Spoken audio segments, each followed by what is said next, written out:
Oh, hello there, historians. And today, what you will find on our website is a quick overview that I found on YouTube. It's fantastic, which talks about the causes, the events, and especially, and what we're really looking for here, the aftermath of the Meiji Restoration in Japan. So, what we're going to be looking for in this website are especially the different characteristics of what happened, parts of the timeline, but that's already been outlined on the website.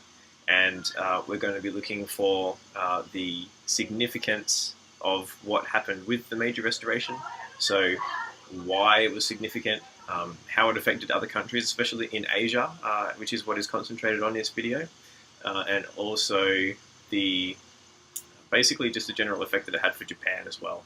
So this video kicks off from talking about how the Japanese had been industrialized. They'd started getting steamships and those kind of things. They created a navy, and their navy was able to defeat the Russian navy, the Russians being the longest single empire, running from hundreds and hundreds of years ago up until basically during the Second World War. They became the Soviet Union.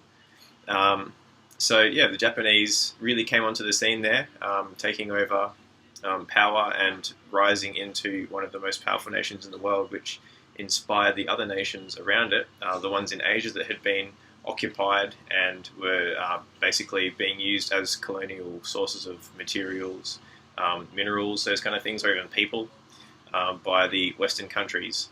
So Japan was the first example of an Asian country able to westernize itself, and you will see from the remainder of this video the significance that that had for the people in Japan and the people in the greater area of Asia. Nation, which only recently emerged from centuries of isolation, had conclusively defeated a European giant.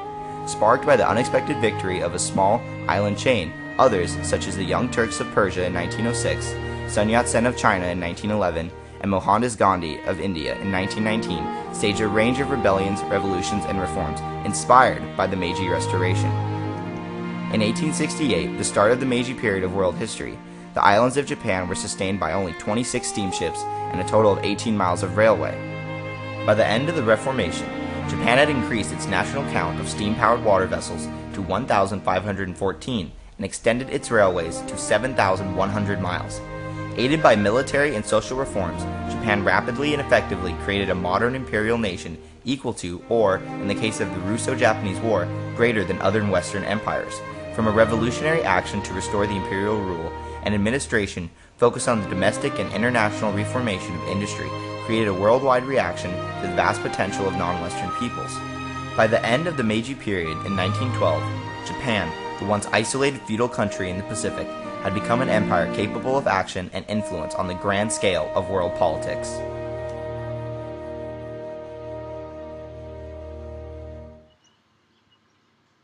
I hope you guys enjoyed that clip. It's pretty good. And the rest of that video is available in the significance tab of this website. Check it out. We're going to be talking about it next class. And I'm going to be asking you 3 questions. Very easy. All the same. And they are going to be looking for 3 different examples of significance for either Asia, for Japan, or for the rest of the world that came out of this Meiji Restoration. So as you're looking through this video, watch it as many times as you need.